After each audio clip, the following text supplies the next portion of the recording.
Bonjour, nous sommes le mardi 5 juillet. Nous sommes passés donc sous nouveau format de 2 par semaine, 2 briefings par semaine, mardi et vendredi pendant 2 semaines avant que l'on fasse un break du 15 juillet à début septembre. Et comme nous vous le disions, par contre, s'il y avait quelque chose, un événement extraordinaire, nous ferions un briefing extraordinaire, bien évidemment. On ne vous a pas vu donc pendant 3 jours, ce qui fut très long pour nous en tout cas. Mais Arnaud, que s'est-il passé durant ces 3 jours sur un plan économique et politique? Merci Président, bonjour à tous. Une actualité assez clairsemée dans le domaine économique. Pas de nouvelles extraordinaires, même s'il y a toujours une actualité qu'il faut suivre. Je relève aujourd'hui l'affaiblissement du rouble, tant attendu par les autorités, qui commence à se produire, puisqu'aujourd'hui, le rouble est passé au-dessus des 60 pour 1 dollar. Donc une séance qui a été à la bourse de Moscou, qui a été une séance qui sortait pour le coup de l'ordinaire s'agissant du cours du rouble. Il faudra voir évidemment si c'est le début d'une tendance. En tout cas, c'est ce que souhaitent les autorités. On en avait parlé lors de précédentes séances.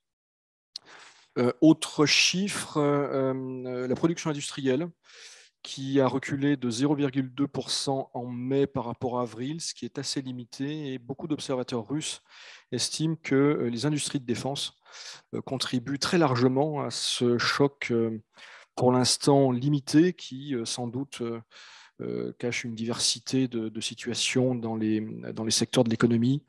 Beaucoup d'industries de défense fonctionnent en 3-8 depuis quelques semaines.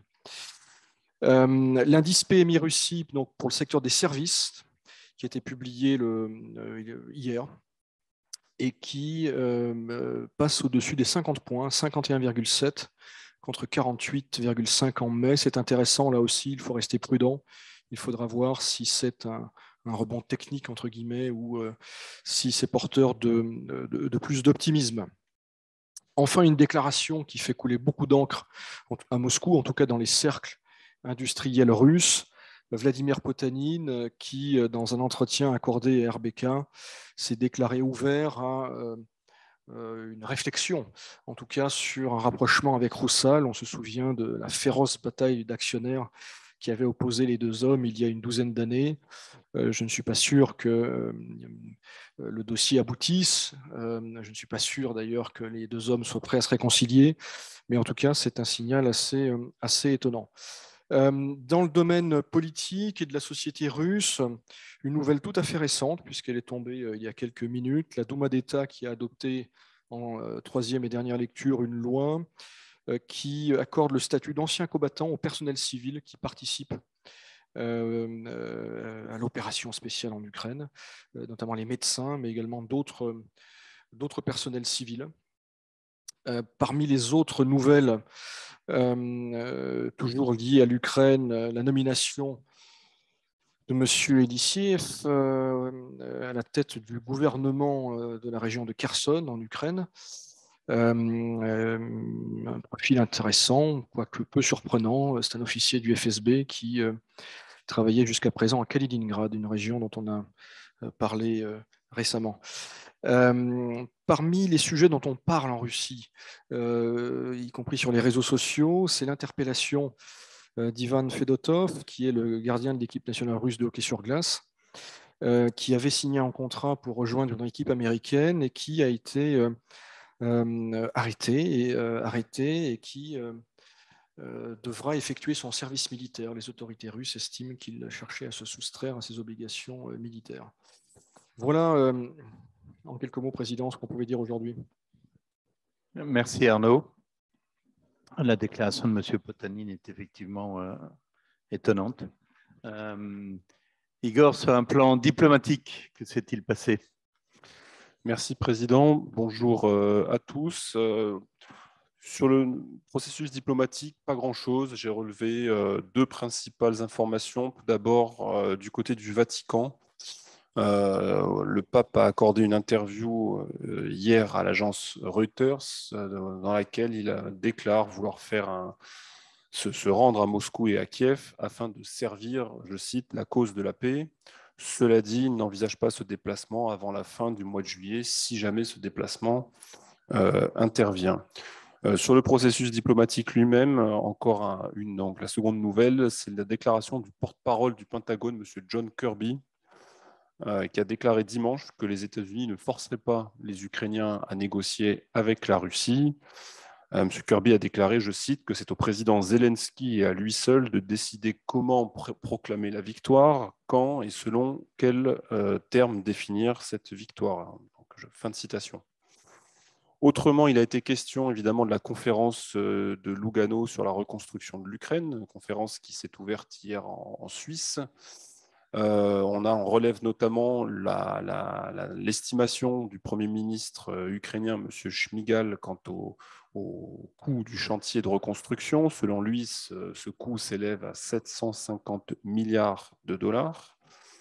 L'Ukraine a présenté un plan en 3 étapes avec plusieurs lignes, je dirais, de budget pour la reconstruction. Donc, parmi elles, 50 milliards qui iraient pour la défense, 130 milliards pour l'indépendance énergétique du pays et la mise en place d'un agenda vert, ou encore jusqu'à 160 milliards pour des projets d'intégration logistique avec l'Union européenne. Bon, il y a comme ça plusieurs lignes, vous l'imaginez bien. Alors, pour l'ordre de grandeur, 750 milliards, évidemment, ça paraît colossal.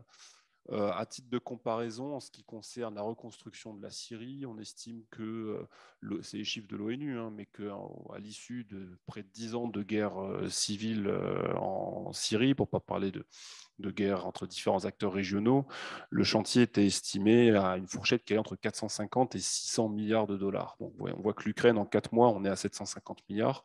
Ça donne un petit peu des ordres de comparaison, on va dire. Et parmi les chantiers envisagés d'ores et déjà dans ce projet présenté donc par l'Ukraine, il y a évidemment le projet d'une ligne de chemin de fer à grande vitesse entre Kiev et Varsovie, qui mettrait les deux capitales à 4 heures de train l'une de l'autre, dont on estime le coût à 1,2 milliard de dollars, sauf que en fait, cette ligne n'existait pas avant le début de l'opération spéciale, comme on dit, mais disons que les premiers coups de pelle commençaient seulement à être donnés pour ce chantier quand les hostilités ont éclaté. Du côté des relations russo-turques, on relève que la Turquie a arraisonné lundi un cargo kazakhstanais battant pavillon russe en mer Noire, au large d'un port turc donc dans la mer Noire, à la demande des autorités ukrainiennes qui suspectent que ce cargo transporte des céréales que la Russie aurait saisies en Ukraine. On parle de 4500 à 7000 tonnes de céréales. Le navire a appareillé de Berdiansk auparavant, et à l'heure où nous parlons, les investigations turques manifestement se poursuivent. Enfin, une nouvelle concernant l'OTAN, puisque la Suède et la Finlande ont signé officiellement le protocole d'adhésion à l'Alliance, qui fait que désormais on va rentrer dans le processus de ratification par les parlements nationaux de ce projet, donc de rejoindre l'OTAN. Donc on peut raisonnablement estimer que les deux pays deviendront membres de plein droit en quelque sorte, probablement à l'automne ou un petit peu avant l'automne, peut-être à la fin de l'été. Voilà, Président. Merci beaucoup, Igor. Alors d'abord, un petit mot pour notre directeur général Pavel Chinsky, qui est malade et qui est chez lui, donc remplacé aujourd'hui, bien évidemment, brillamment par son adjoint, Nicolas. Et Pavel qui nous écrit de son lit, probablement, et qui nous demande de parler des talibans, donc on le fera beaucoup plus tard. Mais une première question. On nous demande, on a le sentiment que Vladimir Poutine est de plus en plus seul aux commandes. C'est en fait un sentiment qu'on en a depuis le début. Quelles sont les autres figures influentes qui pèsent sur les décisions auprès de lui? Prend-il éventuellement conseil? Une grande question. Ça marche? Oui. Comment le processus de prise de décision au Kremlin, c'est en soi un sujet. Les décisions stratégiques, les décisions qui ont été prises en février, est-ce qu'elles ont été prises seulement par Poutine, par son entourage. Alors on a un début de réponse, hein, on s'en souvient, la séance télévisée du Conseil de sécurité nationale du lundi 21 février, où on a vu que, alors elle ne portait pas sur le déclenchement de la guerre, mais sur la reconnaissance ou non de l'indépendance des républiques de Lugansk et de Donetsk. Et on a vu sur ce sujet des personnes qui sont censées entrer dans la composition du premier cercle et qui découvraient non pas le sujet, mais ou essayaient de deviner ce que Poutine voulait entendre. Et on se souvient notamment de la réaction assez désemparée du service de M. Narechkin, directeur du renseignement extérieur, qui est pourtant censé être l'une des personnes les mieux informées de Russie et surtout l'une des personnes les plus proches du président. On sait qu'ils ont fait quelques études ensemble. Donc, ce qui se dit, encore une fois, c'est très difficile de savoir en réalité. Bon, il y a des personnes qui ont accès au président, qui ont accès de façon permanente, facile. C'est évidemment le chef de l'administration présidentielle, Anton Vaino, une personne très discrète, que l'on ne voit pas, que l'on n'entend pas, mais qui fait tourner la machine. Et on peut penser que Anton Vaino peut faire passer des messages si tant est qu'il le souhaite.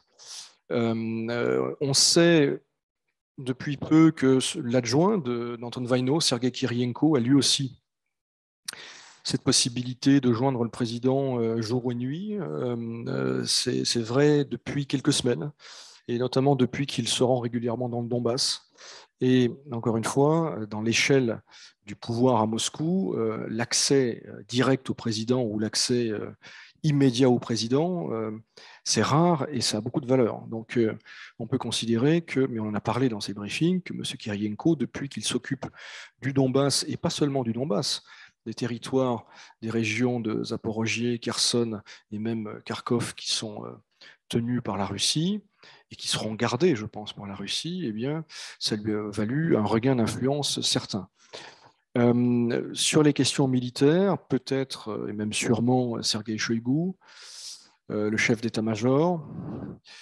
Alors, il faudra voir, évidemment, et ça, je n'ai pas de réponse, hein, mais quelles leçons a tiré Vladimir Poutine des premières semaines du conflit en Ukraine, et notamment des échecs, puisqu'il faut appeler un chat, autour de Kiev et dans les régions de Tchernigov notamment. Il se dit à Moscou que l'état-major n'était pas le seul à avoir planifié la chose, en tout cas qui n'était pas forcément décisionnaire ou entièrement décisionnaire s'agissant de la première phase du conflit, et qu'à l'inverse, les militaires auraient repris la main sur l'organisation des choses dans le Donbass où apparemment l'armée russe avance de façon pas forcément très rapide, mais significative.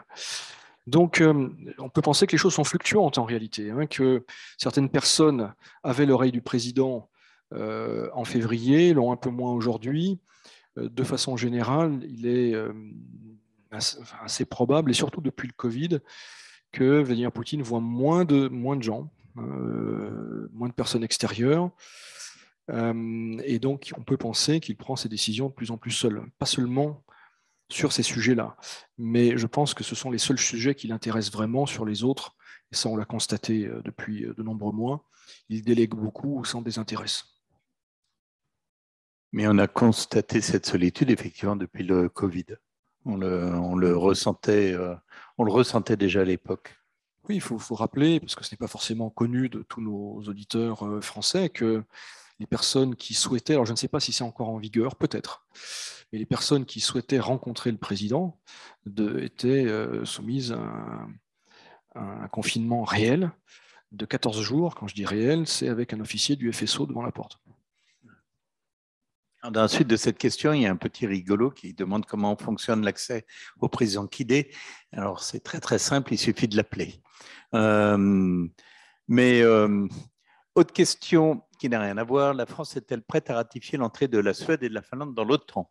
complètement. La France s'est déclarée favorable à ce processus. Et d'ailleurs, aujourd'hui même, la France, par la plume de l'ambassadrice à Bruxelles, a signé au nom de la France le protocole. Donc oui, la France, très tôt, a encouragé et soutenu ce processus. Comment a été perçue par la Russie la diffusion de l'appel téléphonique entre Macron et Poutine dans le reportage télévisé jeudi dernier, sachant qu'effectivement, enfin, on a lu dans la presse que le MID n'était pas très content, mais quelles sont les réactions exactes? Je dirais elles sont quand même assez négatives. Alors, il y a la réaction du MID, évidemment.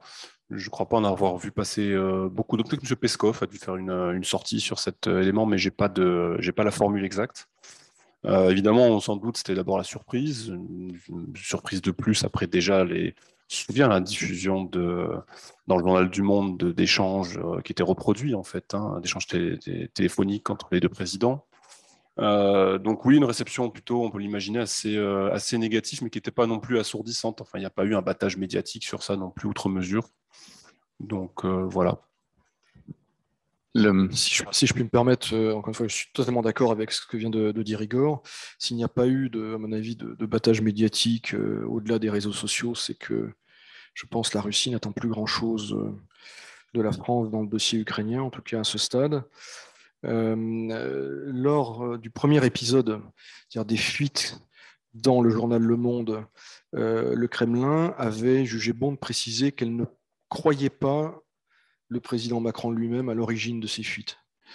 En gros, ça pouvait venir du Quai d'Orsay, de quelques diplomates mal disposés à l'égard de la Russie.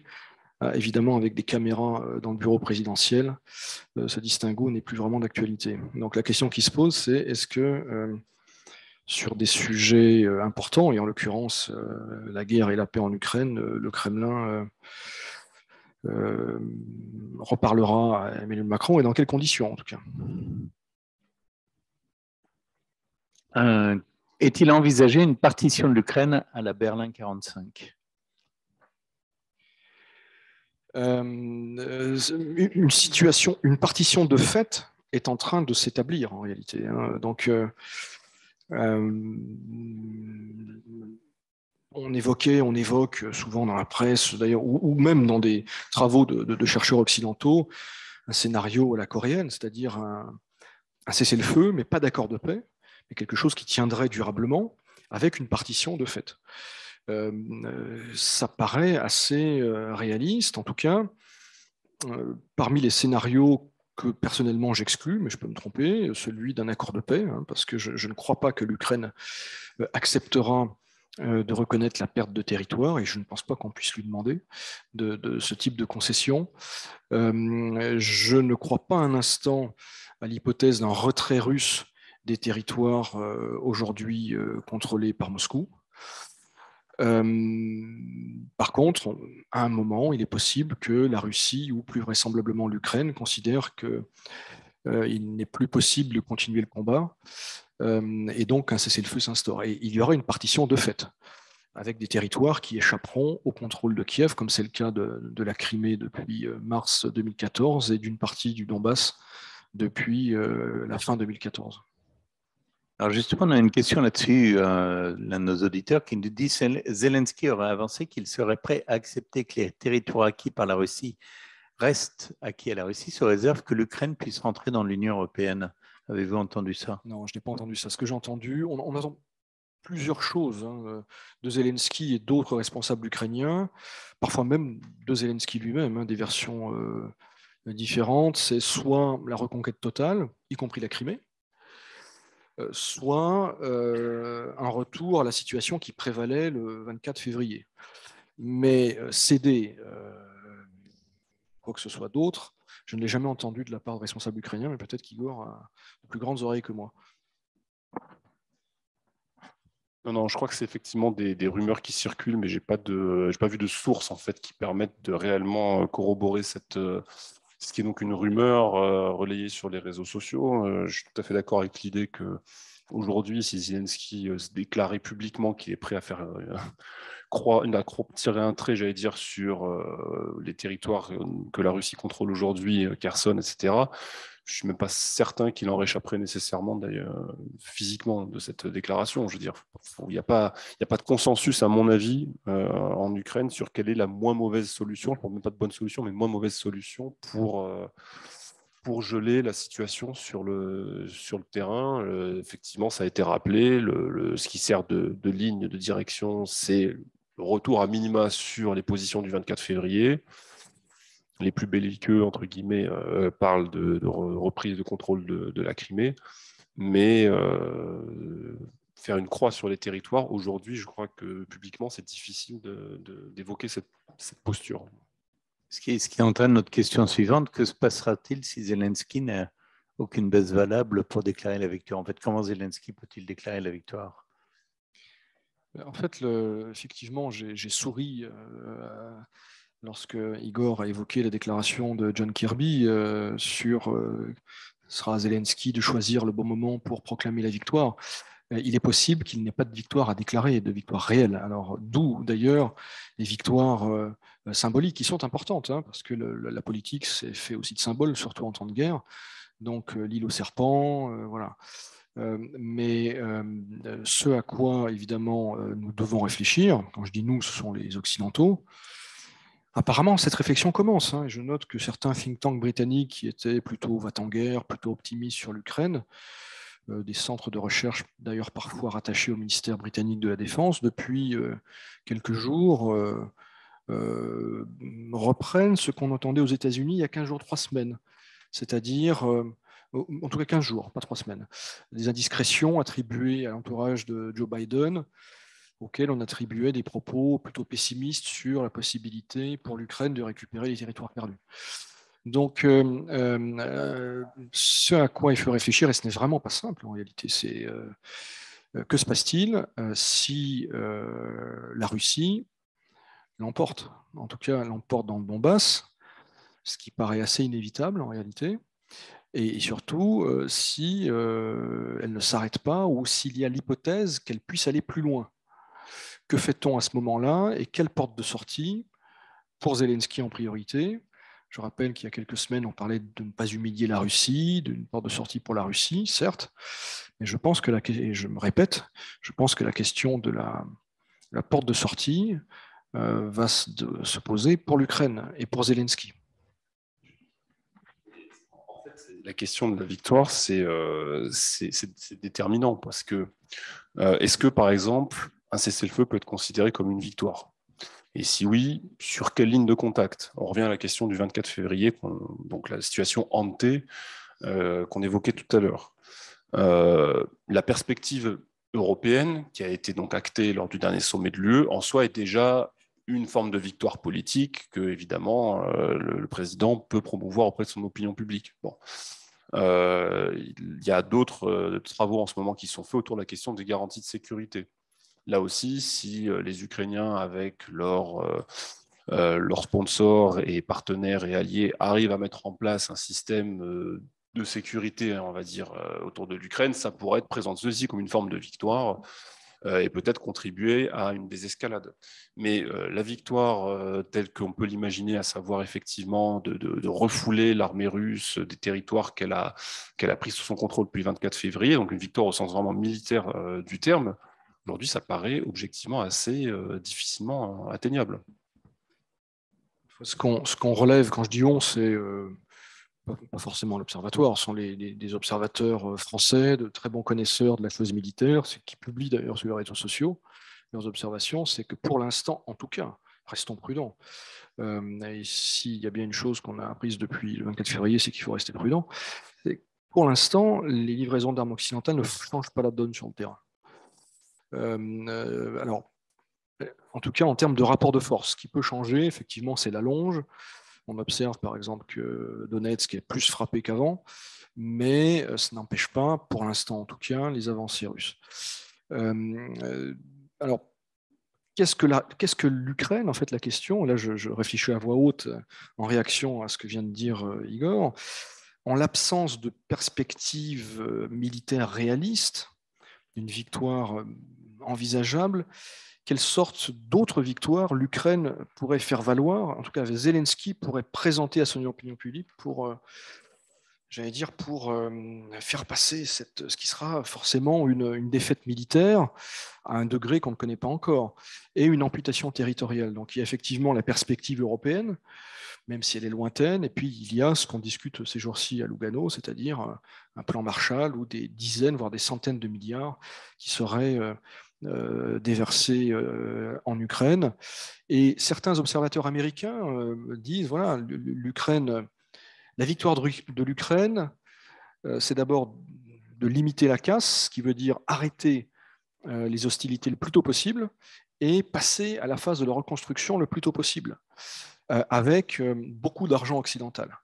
Mais évidemment, l'articulation et la formulation, ça va être très difficile politiquement pour Zelensky. Mais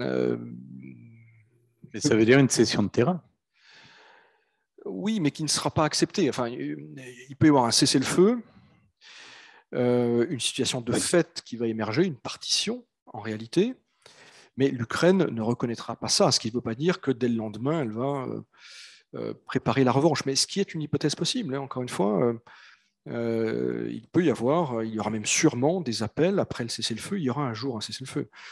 La question étant de savoir sur quelle ligne, au terme de quel combat, et dans quel état sera l'Ukraine et la Russie à ce moment-là. Mais il y aura forcément un parti de la revanche en Ukraine, c'est certain. Il ne sera pas facile à gérer par Zelensky ou par son successeur le moment venu. Et il faut être très, très humble hein, en tant que Français. Hein, je rappelle quand même que 2 générations de petits Français ont étudié à l'école primaire la géographie française avec l'Alsace et la Lorraine, territoire à récupérer. Donc, en toute hypothèse, la société ukrainienne sera une société traumatisée, une société très difficile à gouverner.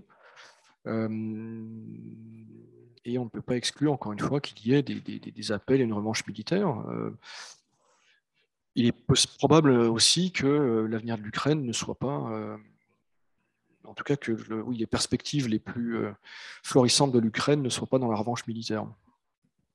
Et les populations des territoires conquis comme Kherson veulent-ils être vraiment russes?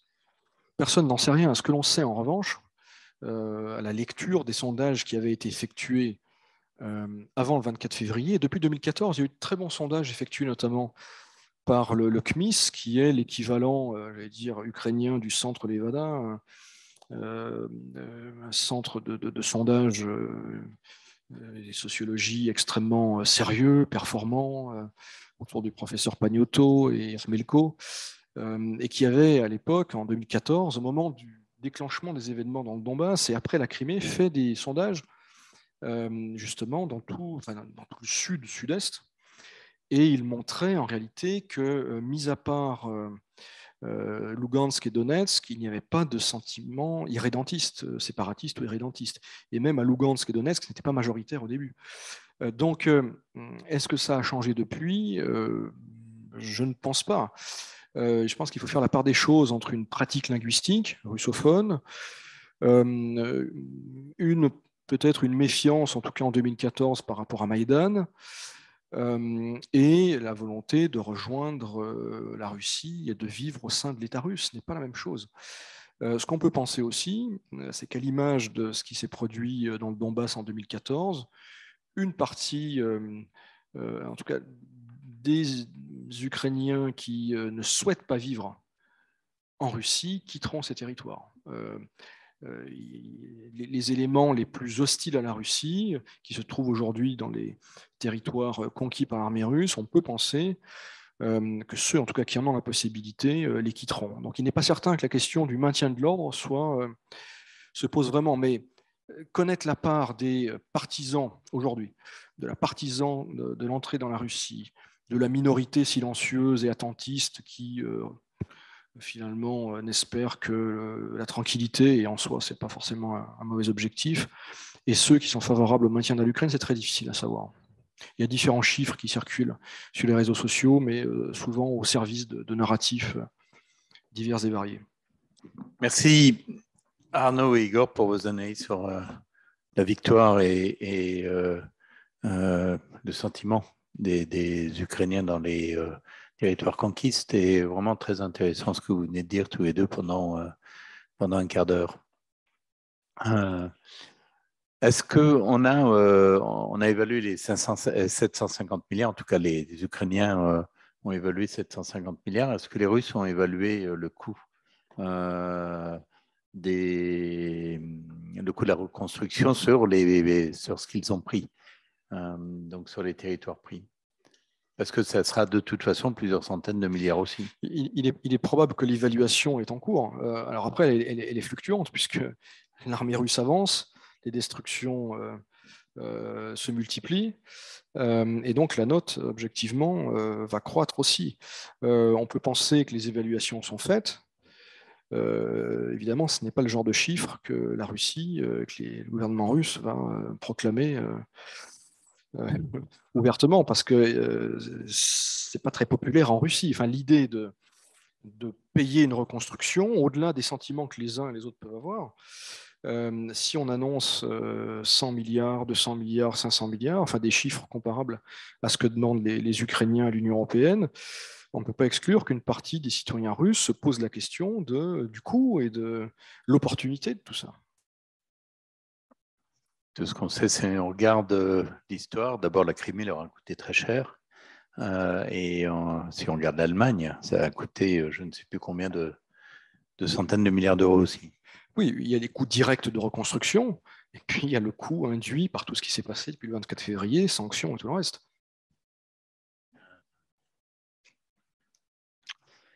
Question sur un domaine un peu différent. Vous entendez-vous, avec la présidence tchèque de l'Union européenne, à des prises de parole particulières sur l'Ukraine et des échanges avec M. Poutine? Je vais répondre sur les Tchèques. Tu peux répondre en tchèque, mais je ne suis pas sûr que nos auditeurs vont bien suivre. Donc, non, la présidence tchèque, oui, donc succède à la présidence française. Alors, les Tchèques, on le sait, en tout cas ce gouvernement, a des positions plus dures en moyenne que la présidence française et que Paris. Et on sait notamment que les Tchèques envisagent un projet de loi national pour saisir les biens russes et les affecter éventuellement à la reconstruction de l'Ukraine. Donc, ce qu'on peut attendre de la présidence tchèque, c'est une posture plus dure, plus jusqu'au boutiste, voilà, quelque chose d'assez différent, effectivement, de ce que voulait faire Emmanuel Macron. Pour compléter ce qui vient d'être dit, en fait, dans le plan présenté par les Ukrainiens, manifestement, il est quand même fait comme source de financement. Il est envisagé évidemment de puiser dans les fonds et les actifs russes gelés à travers le monde depuis le 24 février pour financer cette reconstruction.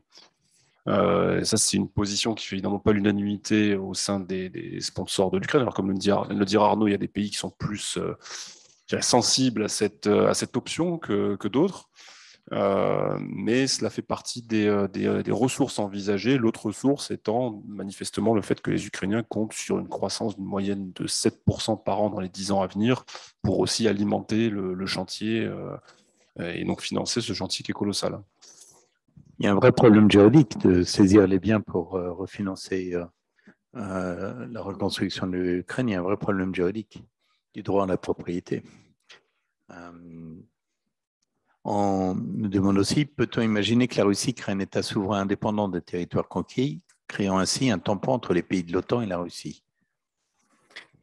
Alors, on entend à Moscou des divers scénarios, mais il me semble que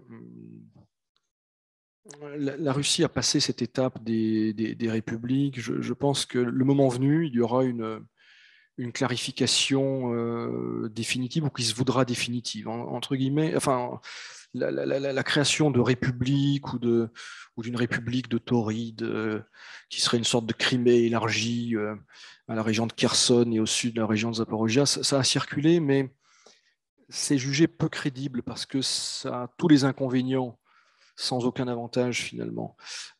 Et donc, il est possible et même probable, en tout cas c'est ce qui se dit ici, que la Russie à l'automne tranchera définitivement et probablement annexera, y compris les républiques du Donbass. Cela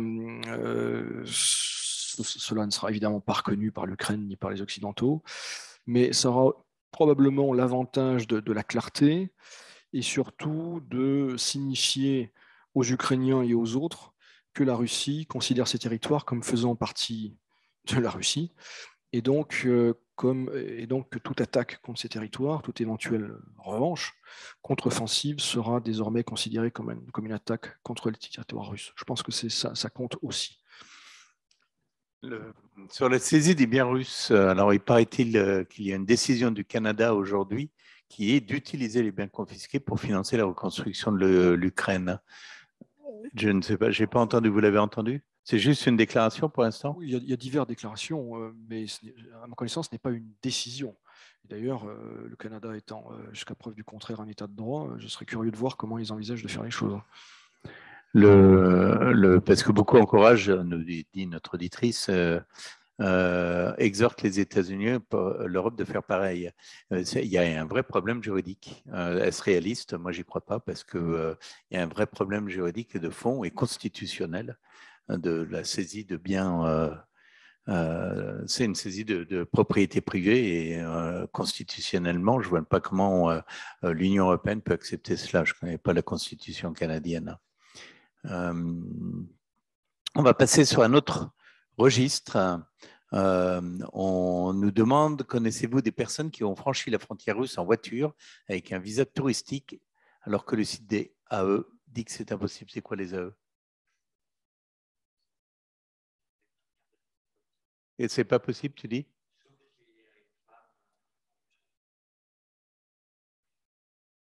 On ne peut pas franchir la frontière russe en voiture avec un visa touristique, d'accord.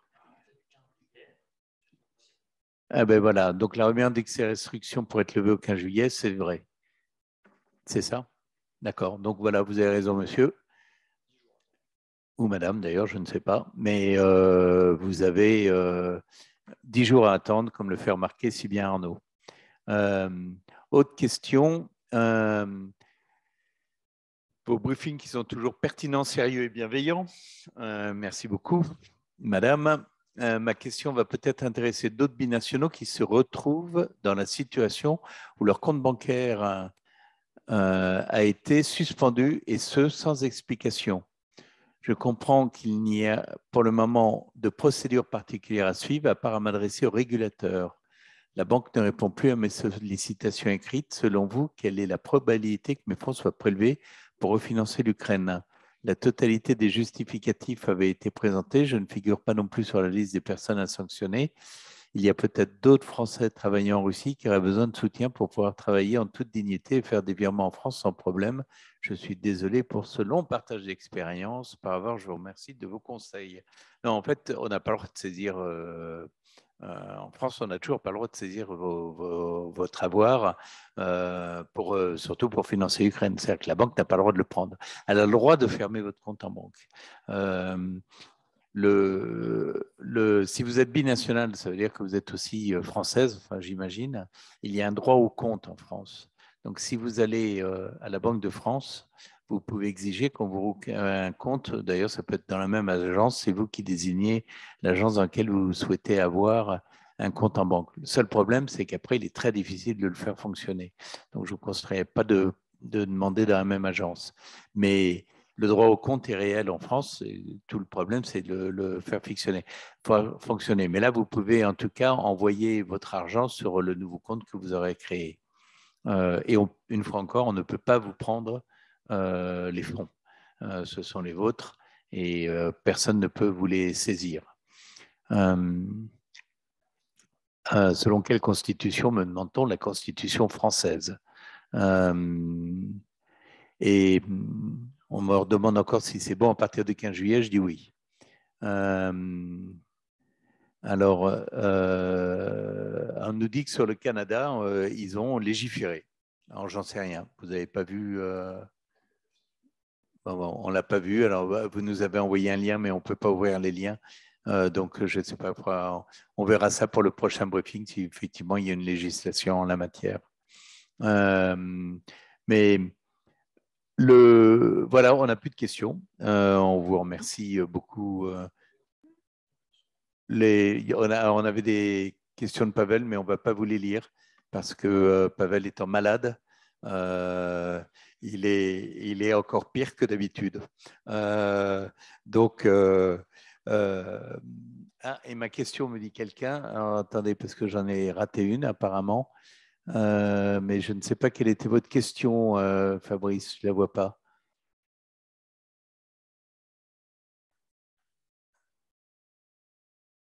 Attendez.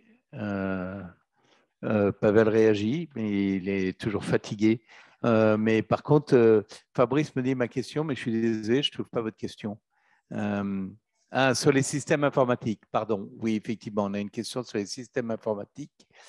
Alors, quid du remplacement des systèmes informatiques comme Oracle, Microsoft par des systèmes open source ou russes?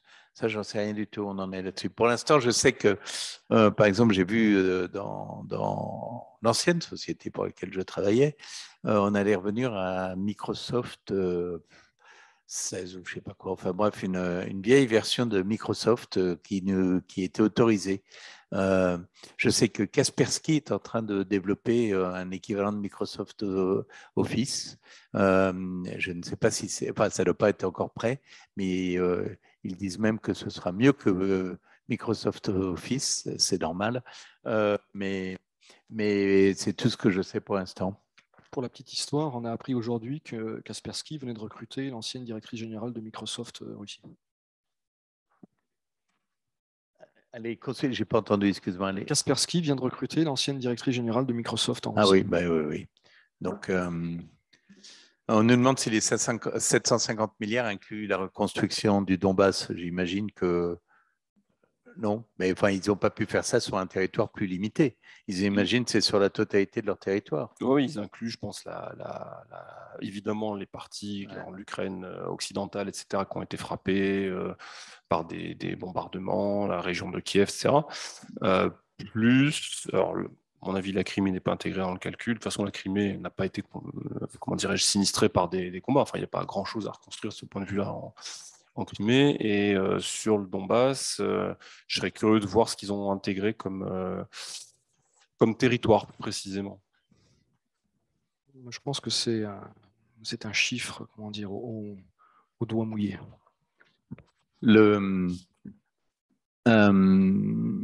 Toujours sur les logiciels, on nous dit que ça concerne l'industrie, pharmaceutique entre autres, mais ça concerne toute l'industrie en fait. Mais je pense qu'on va avoir des nouvelles de Kaspersky plutôt que trop tard. Dernière question, suite à la décision de non-versement des dividendes de Gazprom, connaissez-vous les actionnaires étrangers de Gazprom? Non, je n'ai pas la liste des actionnaires étrangers, mais enfin, il y en a un certain nombre. Qui sont évidemment, qui se sentent assez floués. Je rappelle ce qui s'est passé. Donc, il a été décidé de ne pas procéder au versement de dividendes contre l'avis du conseil d'administration. Et par ailleurs, dans un deuxième temps, le gouvernement a annoncé que les sommes prévues, on parle de plus de 1200 milliards de roubles, seraient prélevées par l'État au titre d'une contribution exceptionnelle dans le cadre de l'impôt sur les matières premières. Donc, évidemment, les actionnaires, tous les actionnaires d'ailleurs, étrangers et russes, sont mécontents. Je pense que la direction de Gazprom, je ne suis pas certain qu'elle soit très enthousiaste actuellement, pour différentes raisons. Ce n'est qu'une des raisons. Et le seul bénéficiaire à ce stade, c'est l'État qui récupère la mise. Il y a d'autres sociétés qui ont emboîté le pas à Gazprom, par exemple, notamment Aeroflot, qui ne paiera pas de dividendes à ses actionnaires. Bon, ça, on peut comprendre. Ils sont dans une situation qui est quand même moins facile que celle de Gazprom. Ils ont touché des aides, des subventions de la part de l'État. Mais je citais Aeroflot, mais il y en a d'autres depuis qui, dans le sillage de Gazprom, ont déjà annoncé qu'il n'y aurait pas de dividendes pour les actionnaires. Gazprom fait des bénéfices, comme le fait remarquer, de gros bénéfices en plus. Mais voilà, donc Pavel est à une température très importante, donc il est en train de délirer complètement. Voilà, Potanin a aussi dit que les dividendes de 2022-2023 seraient plus faibles. Mais on va arrêter là. Je vais passer la parole à Nicolas qui a un petit mot à vous dire. Nicolas. Alors pour le mot de la fin, eh bien, je vous annonce qu'on vous retrouvera donc vendredi prochain à 17h30 heure de Moscou, 16h30 heure de Paris, et ensuite ça sera le mardi et le vendredi. Si vous avez des questions d'ordre logistique, douane, sanctions, nouvelles législations, n'hésitez pas à nous écrire sur hotline@ccifr.ru. Et enfin, vous pouvez retrouver les actualités de la CCI France-Russie sur notre canal Telegram, CCI France-Russie, et également les activités légales et juridiques sur Légal CCIFR. Merci Nicolas. Je remercie Maria qui nous dit « Je vous remercie de tout cœur, vous êtes formidable, quelle chance d'avoir la CCIFR en Russie ». Bien, je ne peux être que d'accord avec vous, la CCIFR reste à vos côtés. Merci beaucoup, à vendredi prochain. Au revoir.